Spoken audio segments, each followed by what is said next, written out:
Welcome back to Tragedy with a View. I am Kayla. And I'm Sam. And I apologize because I've forgotten to do introductions until this episode. So now you know who we are. And we are on the second part of Beyond the Bear. If you have not already listened to part one, I highly encourage that you go back and listen to that one. It gives a ton of background information that is really important to how and why the events that happened took place. And as I mentioned in the previous episode, a ton of this information is being directly quoted from Beyond the Bear by Dan Bigley and Deborah McKinney. And again, this is a graphic story. We are going to go into the details about the trauma Dan endured during the attack and his medical treatments afterwards that were necessary to save his life and put him back together. Listener discretion is advised. And I also want to mention that these episodes are coming out just after the 20-year anniversary of the attack. And I did a little bit of searching and I saw that they are working on a movie. So there's a book and the movie is in production. Do we know what the movie's going to be called? Probably Beyond the Bear. Oh. I would guess that it's the same as the book. I don't know though for sure because they haven't gotten anywhere near being able to disclose that information. They're from what I saw, they're just in the very beginning parts of the movie.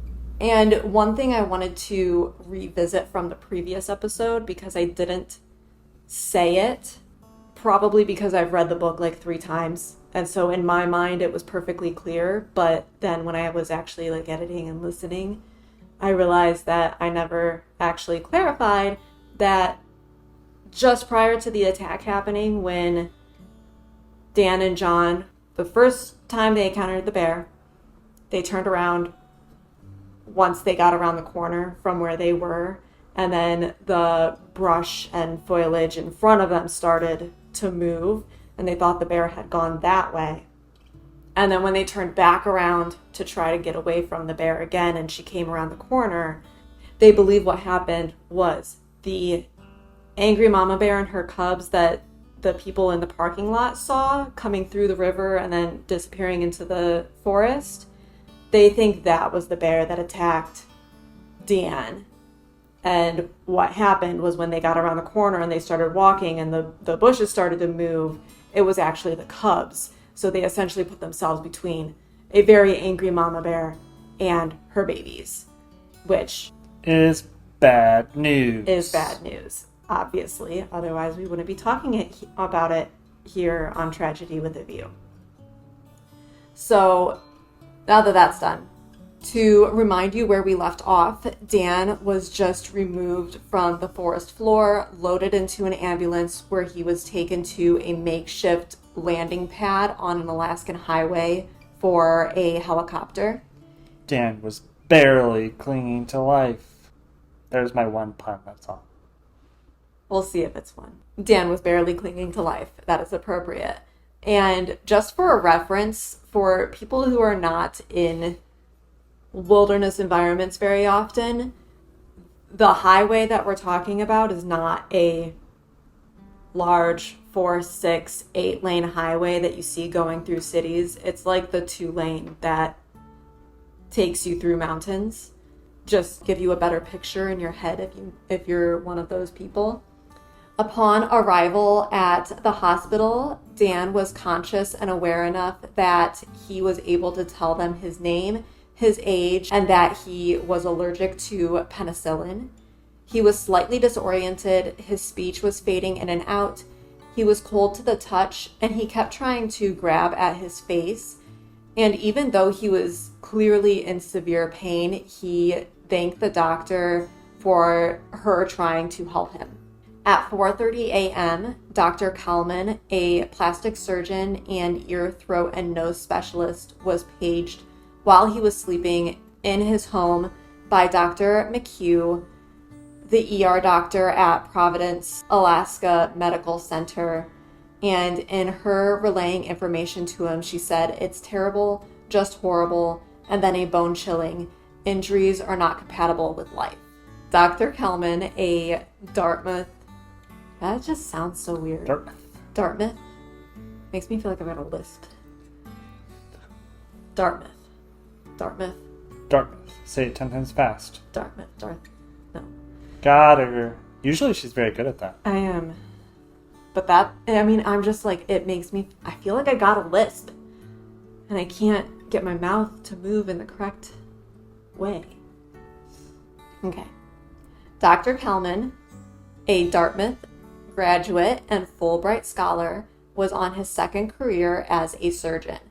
Previously, he had worked in financial management for Bain and Company, who held a position for him while he completed his Fulbright program in Freiburg, Germany.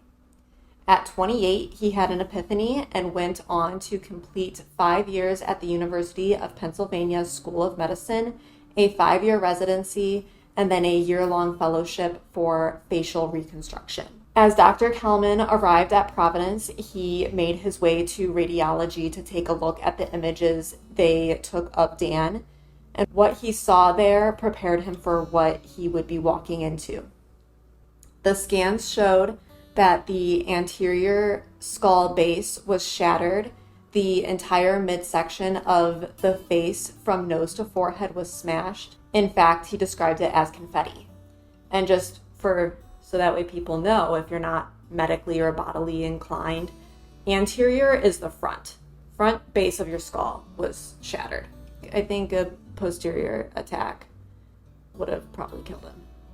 That's why he probably had his hands on his neck. Well, he had been flipped over. Oh.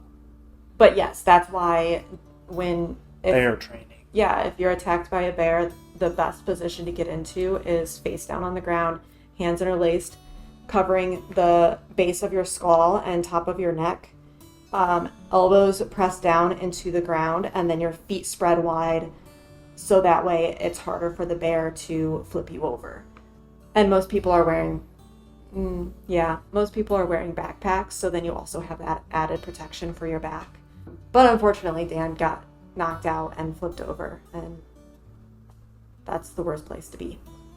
Kalman made it into Dan's room, and Dan had been sedated and a breathing tube had been inserted so that way he wouldn't drown on his own blood. In addition to his facial deconstruction, Dan had bite and scratch wounds on his body, including his arms, legs, and back. And then this next part I am pulling directly from the book. It is Kalman's description of Dan's facial wounds, and they are horrific. So if you're squeamish or don't like detailed information about injuries, skip ahead like a minute to 90 seconds. Covered in dried blood with shreds of skin and forest debris all mashed together, the top half of Dan's head was skewed to the left. His scalp was split open at the forehead, and on the left side, a flap of skin was peeled back, exposing a jumble of tissue, shards, and bone. Kalman knew from the CT scan that the dura mater, a membrane protecting the brain, was likely torn. He could see exposed brain tissue behind the ruins of the nose. Then there were the eyes. At first, Dr. McHugh had been unable to find them amid the bone and grime. The force of the bear's jaw had popped them from their sockets, snapping the optic nerves, leaving one hanging by a thread of conjunctiva and the other by just a few threads more. Both were intact, but were on the same side of Dan's nose. It was obvious one was hopeless. The other had just enough connective tissue to possibly survive, although with the optic nerve severed, it would never see. If Dan lived, there was no doubt at all that he would be blind. Of all of the injuries, his shattered anterior skull base was the one most likely to kill him. With nothing to hold it up, the bottom of his brain had herniated down into his nose, exposing it to the world. And if you're squeamish, it's safe to come back now. Yay. What? Yeah, they're bad. He had bad injuries. Once in the operating room, Kelman was unsure of where to begin. Frozen, one of the senior operating room nurses approached him and asked, would you like to shave his hair? So Kelman started there. He cleaned the dried blood, dirt, and bare saliva off of Dan's face and neck and then shaved his misshaped head. While Kelman was working on Dan's face, another doctor, Dr. David Wrigley, was in charge of cleaning the rest of the wounds on Dan's body. They were mostly puncture wounds on Dan's arms and legs, some deep enough that they would go past the first knuckle on your finger. As Dr. Kelman began his work on the actual injuries to Dan's face, he decided to first place a tracheotomy so that they didn't have to worry about making sure Dan could breathe through his mouth or nose. And a real quick note about the book, they actually go into detail about how to do a tracheotomy, like what specifically to feel for. Like there's a knob in your neck and there's like a soft space below that, and that's where you want to make the incision, and you make an incision this way and then you make an incision that way, and it's a very detailed book. I am not going into nearly as much detail as the book did, so don't feel like I'm giving you the entire reading. You are not equipped to perform a tracheotomy after this podcast. This is not medical advice, and this is not a place for learning about medical advice. Unless you just learned that anterior means the front of your body and posterior means the back. That's, I guess, acceptable. But I guess what I'm saying is that if you want more information, read the book. You can probably find it on thrift books for like $10. Once the tracheotomy was placed, he decided to start from the top and work his way down. Quickly, he found that 5 of the 6 arteries you have running through the forehead and scalp had been cut, and bone fragments were visible in the area where Dan's forehead had been split open. The skin of his nose had been peeled back as well, leaving his nasal cavity open and his brain tissue visible. And the upper palate of his mouth had also been split open. It was then that Dr. Kelman made the realization that Dan had not only been bit by the bear, but that she had chewed on his face. Because of this, the base of Dan's skull was demolished, and it allowed his brain to protrude forward, and with his nose being pulped, there was nothing to hold his brain in place. So it shifted forward into where his nose had been, which is an extremely germy place for the brain to be. Dr. Kelman then moved on to Dan's eyes, and what he saw was catastrophic damage. Dan's eyelids had been shredded. His left eye, that was barely being held onto by bloody tissue, was lying on the right side of what used to be his nose, with the optic nerve clearly being severed. His right eye, lying next to the left, was attached by already dead tissue. To start with, there wasn't much that Dr. Kelman could do in this surgery. Dan had already been through an extremely taxing and traumatic event to the body and to the brain, and the question on whether he would survive was a very pronounced concern. The goal for this very first surgery was not to put Dan back together. It was to clean him up and cover the wounds so that his body could recover from the attack as much as possible before they went in and started to reconstruct his face. The reason for this is because, first, Dan was already barely clinging to life, and the more that happened to him, the harder time he would have recovering, but only if he survived the extra work being done. Second, putting his bones back in place would have limited the amount of space his brain had to swell into, and this would have caused blood flow to become constricted, which could have damaged his brain or killed off portions of his brain altogether. With this in mind, It's almost like he was lucky that his skull got broken, because if it didn't, and he had brain damage and it swelled, he would have just died anyway. Well, I think that is a very real potential that he could have very easily died. The other very real potential was damage to the brain where he didn't die, And then his quality of life would have been well below what he clearly wanted out of life with how adventurous, and he just seemed to like to do things. And if he had certain brain injuries, don't allow you to live that way anymore. It would not have been comparable. Right. With this in mind, Dr. Kalman began cleaning the debris from Dan's wounds. Pulling up a stool, he dedicated himself to pick every single speck of dried blood, dirt, twig, grass, leaf, spruce, needle, and bare hair, all of which was scrambled with tissue and bone shreds and driven deep into Dan's nasal passage, eye sockets, and base of his skull. They wanted to clean the wounds and then cover them to help enough of the tissue to continue to get blood supply so that as little would die as possible. Many of his deep puncture wounds required multiple layers of stitches topped off by staples. Once Dr. Kalman got to work on Dan's eyes, he was able to locate the eyelids, reattach them, replace his eyeballs into their sockets, and then sewed his eyes closed. 9 hours later, Dan looked human again. However, his face was encased in staples and stitches. Dan miraculously wasn't missing any parts of his face. Going directly into the ICU, Dan was put in a medically induced coma and on a ventilator to help him keep breathing. And now it was a waiting game to see if Dan would live. With his brain sitting in his nasal cavity, their largest concern was that Dan would contract meningitis or another lethal infection. What is meningitis? It is a infection in the brain. What are you doing? You're missing a lens. I'm missing. Oh my god! No wonder these felt so weird. I was like looking through them and I was like, oh my god, they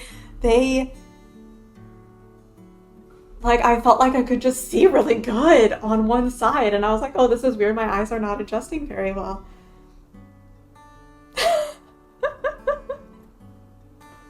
Meningitis is an infection of the fluid and membrane that surrounds your brain and spinal cord. That membrane is called meninges. Now you know. An Alaskan state trooper was the first to make contact with Dan's family to his brother Brian. From there, pretty much everyone dropped everything in order to get to Alaska, even his biological father, who hadn't been an active part of Dan or Brian's lives for the majority of their lives. The first person that Brian called after getting to the airport on his way to the hospital was their dad, who was actually their stepfather, Doug Wilhelm. Doug became the pillar of their family after their biological father faded from their lives, which was more complicated than a young Dan or Brian could understand. However, that didn't mean that their biological father, Steve, ever stopped caring for them. In fact, after Brian, he was the first family member to arrive at the hospital. By the time that Brian arrived at the hospital, Dan's face had begun to badly bruise and elongate due to the swelling. Family and friends began to gather, many of the friends being from Alaska, including the girl that Dan had just started dating, Amber, as well as friends from the lower 48. Dan's mom and stepfather arrived shortly after Steve had, and together they faced the obstacles that Dr. Kalman laid out in front of them. In this meeting, Dr. Kalman had to explain that while they did one already extensive surgery, it was not the one that would put him back together. They would have to wait for the swelling to subside before they could do any further surgeries. In this meeting, Dr. Kalman ripped off the bandage to his family and friends that Dan was now blind, as the optic nerves were severed, and since the optic nerves do not have the ability to heal or regenerate themselves, Dan would be blind forever. And this is the same in eye transplants. The entire eye cannot be taken and then replaced. Once an optic nerve is cut, you're never seeing ever again. I wonder if this is an application of stem cells. What do you mean? So stem cells can become any cells. So then they could, like, reconnect. I have to look it up and see. From my understanding, I did look into it a little bit because I just, like, because when I read this story, I was like, okay, this happened in 2003, and I know medical advances have been kind of off the charts in recent years, but based on what I found, the optic nerve, because it doesn't have the ability to regenerate, there's nothing that can bring that back together. It's not necessarily the tissue needing life brought back to it, it's that the life was severed. If it's dead, then you can't bring it back to life. Right. In this meeting, Dr. Kalman also explained how devastating of injuries Dan had sustained, not just to his face, but his life was truly hanging in the balance. Dr. Kalman said to Dan's family and friends, let's bring in some things that are familiar to him to keep him connected to the world. Bring in his favorite music, anything to help keep him with us. Ending his meeting, the family felt as if they'd been told, if your knees aren't bloody, you didn't pray hard enough. While Dan was in his medically induced coma, his story spread throughout not only his community, but around the country as well. He received a ton of hate on the internet, and the bear did too. However, based on information collected about the attack, this was not a predatory attack. It was a mama bear doing what mama bears do, and Dan was in the wrong place at the wrong time with the wrong bear. And trolls, as we'll call them, tried to shout through the internet saying they couldn't understand why he didn't have a gun and why the bear wasn't shot and killed. And I want to take a few moments to explain why guns are not the answer when you're being attacked by an apex predator.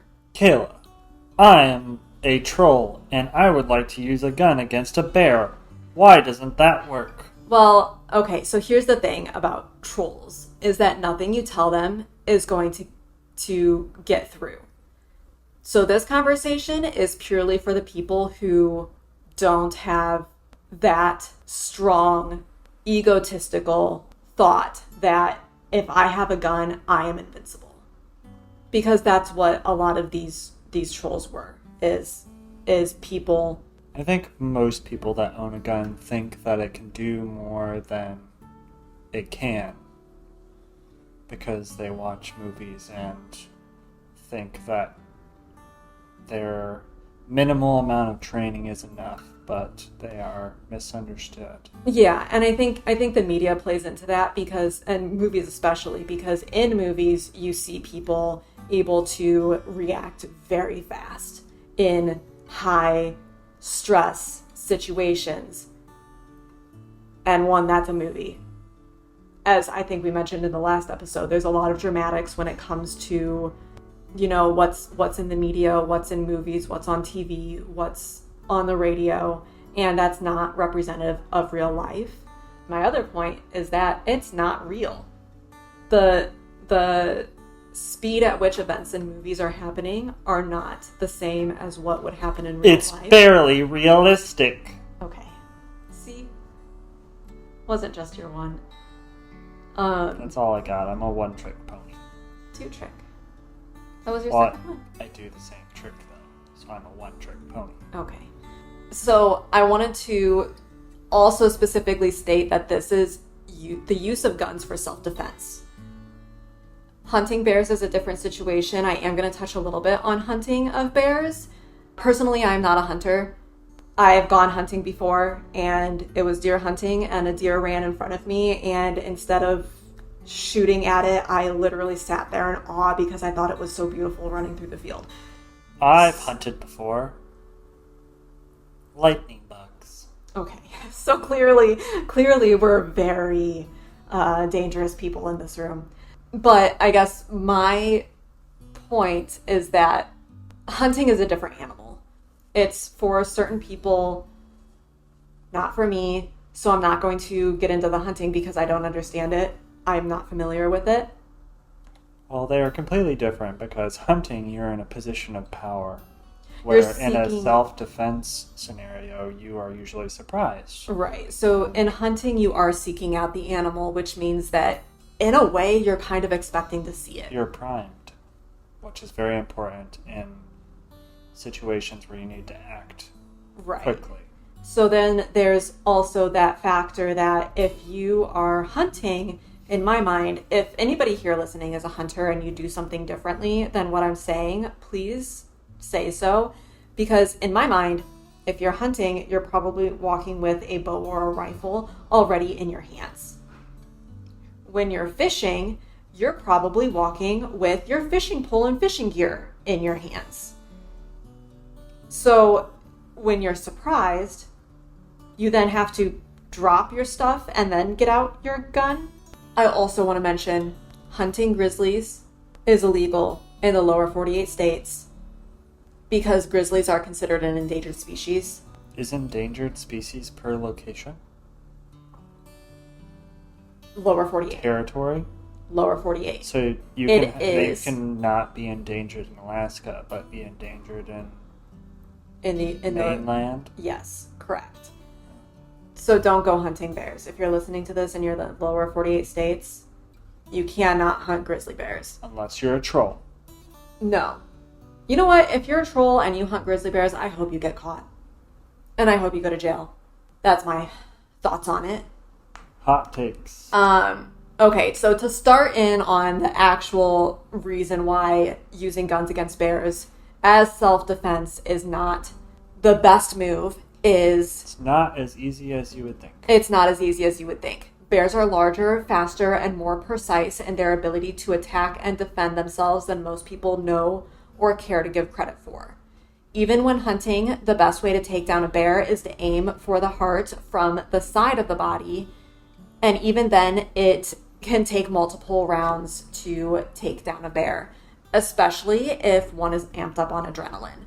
When it comes to defending oneself from a bear with a gun, as I mentioned, the best way to take down a bear is from the side.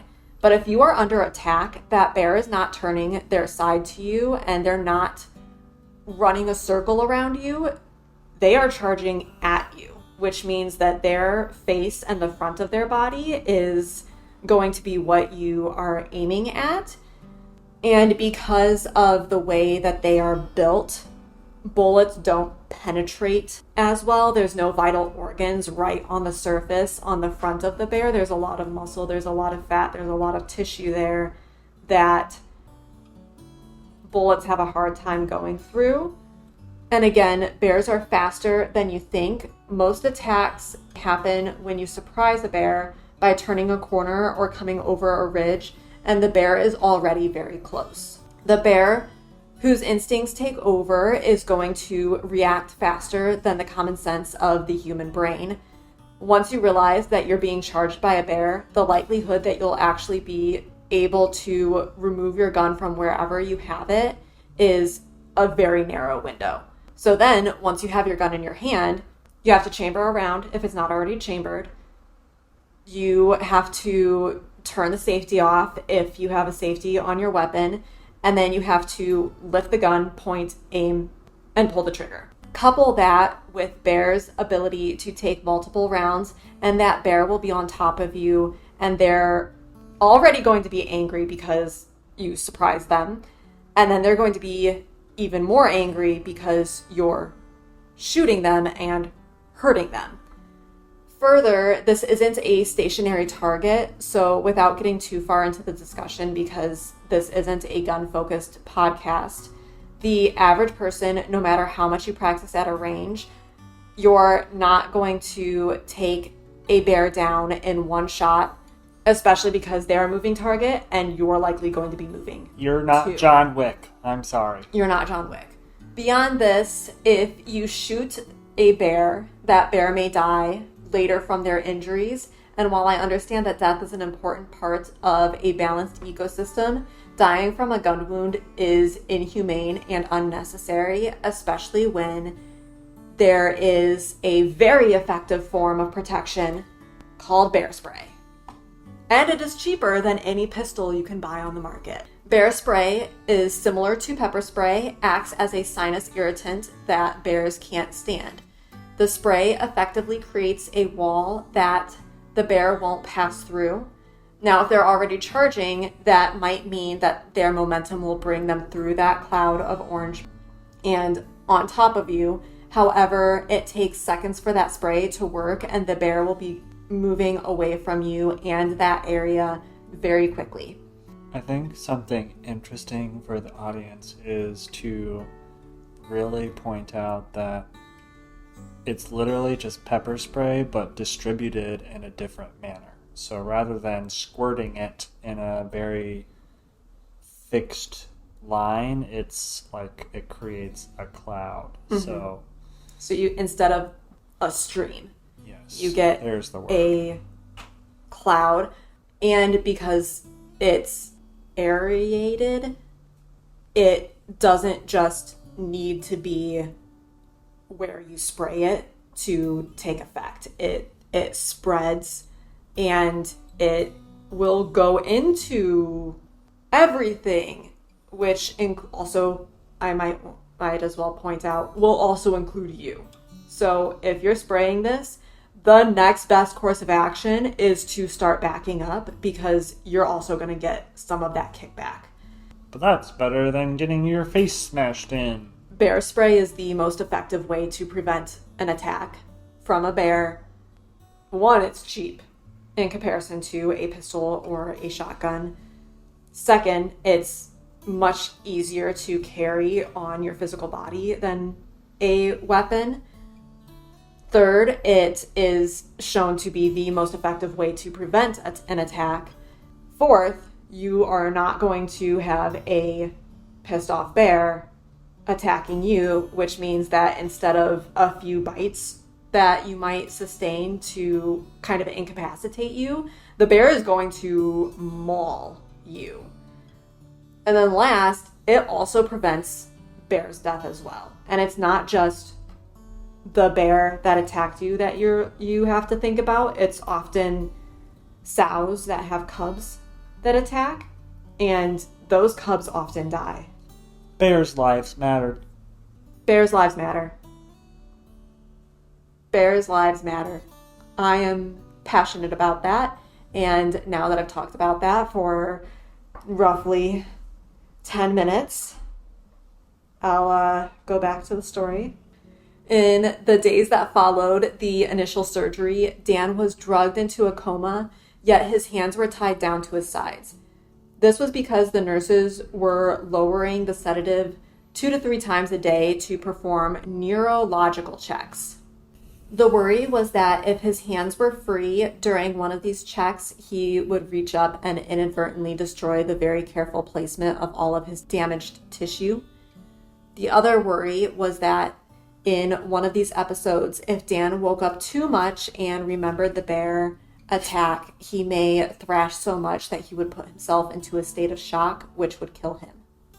To help keep Dan's mind active, Brian had music playing in his room nearly all of the time, filled with music from bands like the Photons, the Denali Cooks, the Grateful Dead, Thievery Corporation, Michael Hedges, Michael Franti, and Steve Kamok. 3 days after the mauling, Dan spiked a fever after the nurse noticed cerebral spinal fluid leaking from his nose. A spinal tap was ordered to test for meningitis, and luckily the test came back negative. A full week later, they finally felt comfortable saying that they believed Dan was going to survive. And seeing as the swelling had finally subsided, they decided to proceed with the reconstructive surgery. The reconstructive surgery was going to involve 4 separate surgeons, as well as a variety of screws, plates, skin and fat grafts, and mesh, as well as bars and wires. Dr. Kelman and Dr. Louis Kralik harvested fat and fascia from Dan's abdomen and thigh. Once collected, they snipped the stitches holding Dan's face together and peeled back the skin of his forehead. Doing this allowed them to pick out the chunks of bone that had been left in the wounds. Dr. Kralik passed the bones to Dr. Kalman, who reassembled them.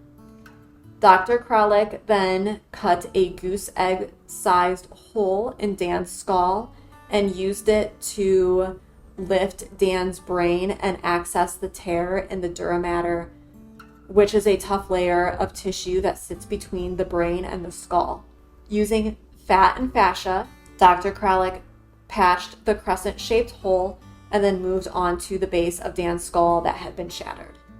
Using titanium mesh, the hole was patched and there would no longer be a worry of Dan's brain being in his nasal passage. The fun thing about titanium is that tissue will eventually grow over it. Titanium is biocompatible with the human body, which allows it to be part of the cellular response of the body. Titanium is also corrosion resistant because the metal creates a barrier between it and the body when it comes in contact with oxygen. This barrier is insoluble, chemically impenetrable, and prevents reactions between the body and the titanium piece. Next, Ray Holloway, an oral surgeon, used an arch bar and wires to lock Dan's jaw together to make sure that when the split in Dan's palate healed, that his teeth would line up correctly. Once he was finished, Dr. Kalman stepped back in with oculoplastic surgeon Dr. Carl Rosen. They pieced together Dan's cheeks, eyes, and nose. They had hopes that Dan's left eye would be saved, but had to remove the right eye, and then placed a holder to maintain the shape for a prosthetic. Most of the bones in Dan's cheeks were salvaged, but some of his eye sockets and most of his nose needed to be shaped with titanium mesh. With the damage done to Dan's nose, they discovered that his olfactory wiring, which is responsible for connecting the smell neurons in your nose to the processory section of the brain, had been ripped out by the bear, and this is responsible for your sense of smell. So not only was Dan now blind, but he also couldn't smell. This second surgery lasted 14 hours, and a week later, Dan started to be weaned off of the sedative propofol that was keeping him in a coma. In the days that followed, Lee Hagemeyer heard about Dan's attack and was asked to pay him a visit by Dan's mom. Lee was just about the only person who could understand what Dan was experiencing, as in July of 1959, Lee was attacked and completely blinded by a bear. As Dan was weaned farther and farther off of propofol, his nurses and doctors had to maintain a very careful balance on the rest of his medicine and wound care schedule. As Dan became more conscious, he was able to feel the pain as his wounds were cleaned, and if he wasn't in the peak of the morphine high, this process would be extremely painful. Yet Dan was still unable to communicate that he didn't want to be drugged any longer. During Lee's visit, he expressed to Dan that he was happy to have a brother and he never expected to. Dan was still pretty heavily drugged at the time, but hours later communicated the only way that he knew how that he didn't want to be drugged anymore. When a nurse came into his room with Dan's medicine, he started thrashing as hard as he could. It was noted in his chart, patient refusing meds. Once Dan was weaned from the sedative, he began physical therapy where sitting up became the most difficult part of his day. 2 weeks after Dan underwent his reconstructive surgery, he was released from the intensive care unit and moved into progressive care. At this time, Dan's forehead wound was refusing to heal due to the lack of blood supply from the arteries in his forehead being severed. He had contracted MRSA, or methicillin-resistant Staphylococcus aureus, which is a drug-resistant and sometimes fatal staph infection. Dan also suffered from unrelenting headaches, stomach pain from his feeding tube, irritation from the trachea tube, nausea, vertigo, nosebleeds, a rash that itched constantly, dry mouth, and coughing fits so bad he would puke. And I would also like to take this moment to remind you that his jaw is wired shut. So I'll let you make that connection. That sounds horrible. A bright spot in Dan's day was when his dog Maya came to visit. Her first visit, she was terrified of Dan. They weren't sure if it was because of the way he looked or if she remembered the attack and got scared. And it was in this very first visit that prompted Dan to ask what happened to him. Using his dry erase board, he asked Jaha the next time that he visited, and carefully, Jaha told him. And suddenly, the night came rushing back to him. Scrambling to write on his dry erase board, he wrote, "Where's Amber?" It's good that he didn't lose any of his memory. Surprising. Yeah, I think the brain-body connection is more extensive than we realize. And the brain has a way of making you fail to remember certain things until you're physically able to handle it. Essentially the subconscious, so. And we're going to deviate from the bear attack part of the story for a moment because this is also an important part of the story. Amber, the girl that Dan had just started dating the night before he was attacked, initially came to see Dan in the hospital until his mom asked her to leave, and she did so in a way that made Amber feel really unwelcome, which I can understand both sides because the one side, as a mother, I don't want random people seeing my child in a very vulnerable state, but also at the same time, and I'm just going to give you the spoiler now. I have it written down later, but I'm giving you the spoiler now. Dan and Amber end up getting married. They have 2 kids together. Obviously, she was a very important person to him, even though he hadn't yet communicated that to his family. So it's I get both sides. I get the protectiveness and the desire to be with someone you care about. When Dan was being pulled from the haze of his drug-induced coma, his mom had asked if he wanted to talk to Amber. Having no memory and communicating with thumbs ups and downs, Dan gave her a thumbs down.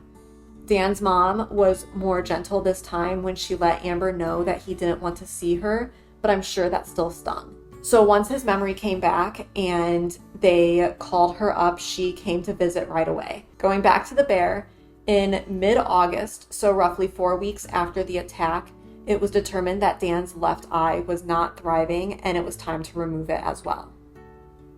This would be his 3rd surgery, and in this surgery, they also had to remove some additional dead tissue, including the upper left corner of his nose and the corner of that same eyelid, and then close the wound that was refusing to heal on his forehead.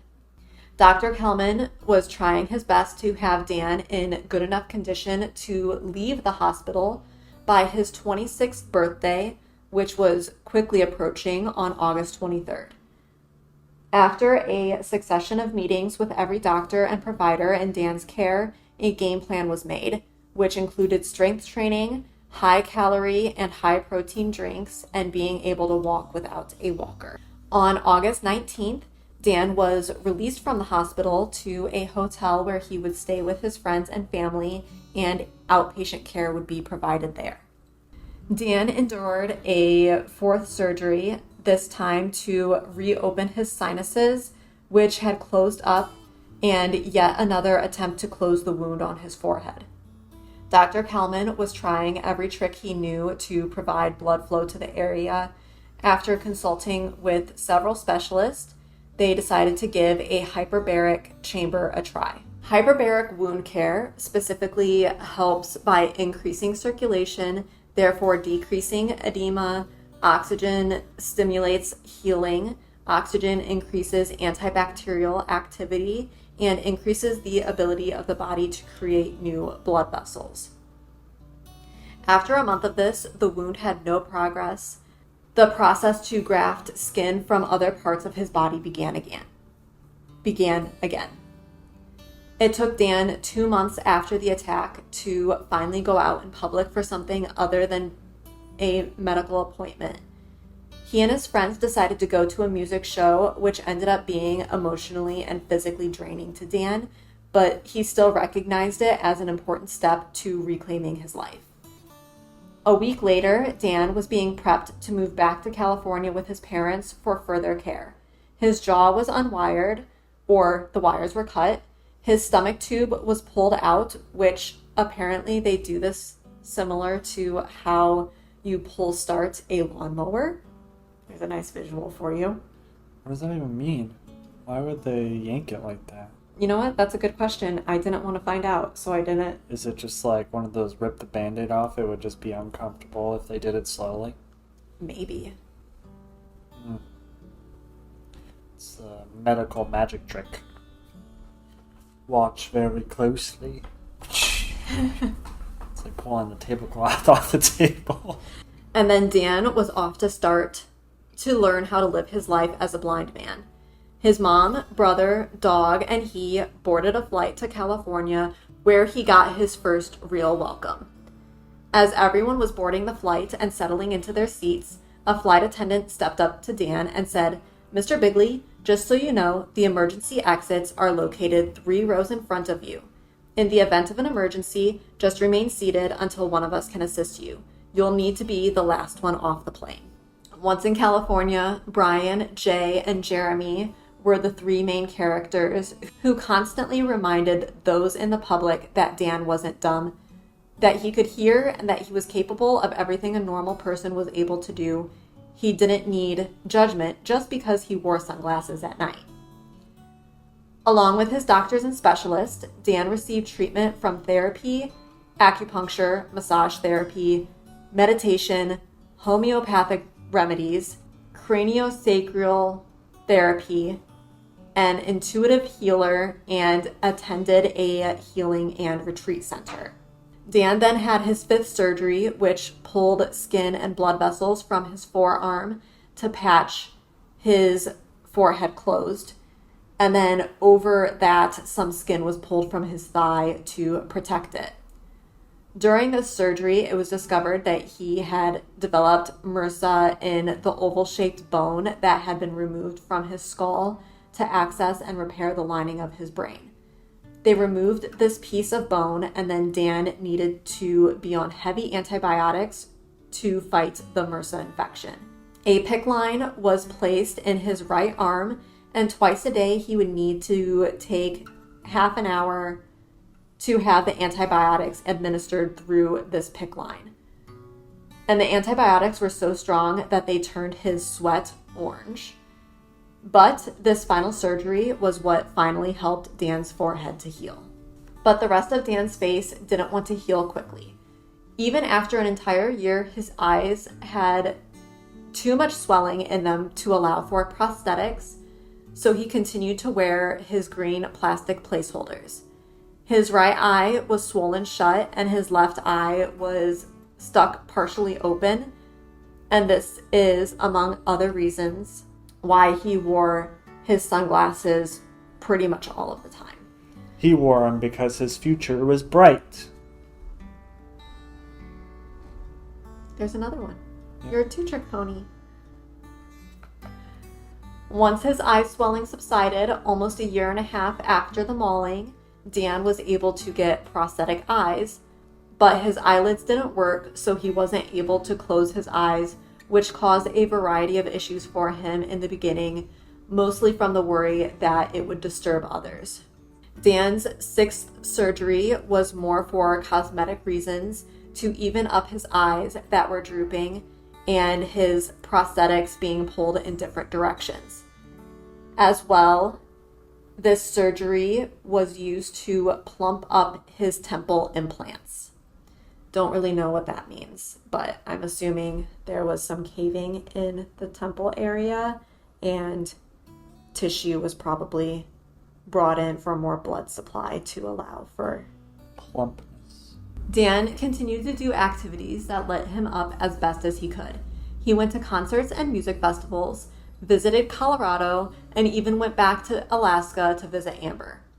While there, he decided to come face to face with the events that happened on July 14th, 2003, and he, John, and Jaha returned to the river. This time, he returned home along with his fish. It was on this trip that he made the decision that would alter the steps he took in healing and progressing in life. He was going to move back to Alaska. First, he would need to attend a school for the blind and chose to attend the Living Skilled Center for the Visually Impaired, located in San Pablo, California, which is now called the Hotland Center for the Blind. The school was small and only accepted 16 students at a time, and while the program normally took a year, they approved Dan to work at an accelerated pace to complete the program earlier. It was here that Dan learned tricks to make everyday life easier, like putting a rubber band around either the shampoo or conditioner bottle to tell the difference, folding bills of money in different ways to count currency, and learning Braille. It took Dan only 6 months to complete the program. From there, he would go on to go back to school and get his master's degree in social work at the University of Alaska. He was 28 when he started this very difficult program, and he struggled the most in math classes that require more visual cues to be used. Math Math. classes? He was required to take math. Visual cues in math classes? Yeah. Like, if you don't know symbols for some of the more advanced work, you're not going to understand what this word. plus sign means. It's like So you're saying variables are not translated into Braille very well. Well, I don't necessarily think it was the Braille that was the issue. I think it was the actual lecture where instructor was like, all right, so if you follow the graph here and you follow it up this way, you don't know what up this way means. You might know that its trajectory is up. Yes, graphs would be very difficult to understand. Right. So I think it was the lectures where he struggled. 3 years later, he would graduate with his master's degree and did so with a 4.0 GPA, which was a huge accomplishment considering that he almost failed his first math class. And then the time came. One day, Dan got a call from the Guide Dogs for the Blind, located in Oregon, a privately funded nonprofit that provides dogs to people who are blind for free. He would have to attend a 15-hour-a-day, 6-week program to learn how to interact with and read his dog. That is one long class. Definitely would do that, though. Definitely worth it. Yeah. There's positives and negatives to dogs. We'll get there. First, he was paired with a dog named Chandler, but for unknown reasons, it wasn't a good fit and Chandler wouldn't behave appropriately when working. Chandler was quickly replaced with a yellow lab named Anderson, who was eager to work with Dan and loved him right away. Dan had already grown attached to Chandler, however, he quickly came around to Anderson and the pair worked wonderfully together. There are some downsides to working with a dog, and one of them was that if Anderson didn't understand where Dan wanted to go, he would just start leading him places like the stairs or a doorway, and this can get really disorienting to Dan. And then if Dan tries to get to a wall or another location to kind of get a grip on where he is at, Anderson almost acted like he was going to walk into the wall and wouldn't let him get close. However, when Dan used his cane, he experienced a lot of people trying to help him without asking, and this also can be really disorienting. And I think it's a great point in that people who are blind make their way through life just fine. They may accept help if we offer it, but we can really lead them astray if they're counting on navigating in the way that they know how, and then we try to step in thinking that we're doing some good, but it's actually just causing them more confusion. Years later, Dan still suffers from phantom pains in his eyes, and occasionally he feels blood running down his cheeks even when nothing is there. He and Amber have a son and daughter, and Dan was promoted to director of the therapeutic foster care and oversees a large number of homes through Denali Family Services. He has learned that he is an inspiration to many, and his bitterness early on in his healing highlighted exactly the person he didn't want to become, so he has spent the rest of his time being anyone but that. One of the many things that was brought around from being mauled by a bear was that his biological father became a more active participant in his life, and they spent time learning about each other and realized that it was likely from his father that he had such a desire to help others, since his father has an doctorate degree in psychology and also worked with severely damaged children. And then, because of my profession, I am obligated to mention the following. Dan had considered filing a lawsuit against the state and federal agencies who were responsible for the area of the wilderness that he was attacked in.